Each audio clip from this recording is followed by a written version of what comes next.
کبھی ایسا ہوتا ہے کہ کوئی آدمی کئی سالہ سابقہ زندگی ایسی گزار چکا ہوتا ہے جس میں وہ نمازیں اس نے نہیں پڑھی ہوتی، اور اب اسے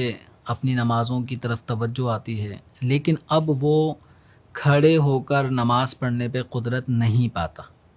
تو اب شریعت مطہرہ کا حکم یہ ہے کہ یہ اس وقت جو موجودہ نمازیں ہیں، اگر ان میں قیام کرنے پہ قدرت نہیں رکھتا یا سجدہ کرنے پر قدرت نہیں رکھتا، تو شریعت مطہرہ نے اس سے قیام ساقط کر دیا ہے، یعنی اس پہ قیام نماز کے اندر فرض نہیں ہوگا۔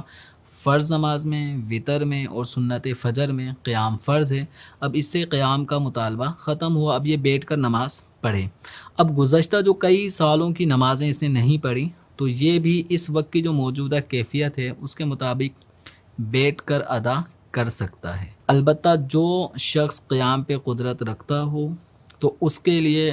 فرض نماز میں، چونکہ قضاء عمری میں فرائض ادا کیے جاتے ہیں، وتر ادا کیا جاتا ہے، وتر کی نماز ادا کی جاتی ہے، تو ان نمازوں میں اس کو قیام کرنا ہوگا۔ اگر قیام پہ قدرت کے باوجود کوئی قضا نمازوں کو یوں ذہن میں لے آئے کہ اتنی سالوں کی نمازیں ہیں، کھڑے ہو کے پڑھنے میں دشواری ہے، یعنی اپنے ذوق میں وہ دشواری سمجھتا ہے اور بیٹھ کے پڑھنے میں وہ آسانی سمجھتا ہے، تو بیٹھ کر اب نماز پڑھے گا بلا عذر شرعی، تو وہ قضا نمازیں اس کی ادا نہیں ہوں گی، کیونکہ بلا عذر قیام چھوڑنا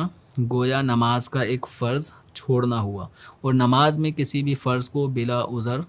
ترک کرنے سے اس کی نماز ادا نہیں ہوگی۔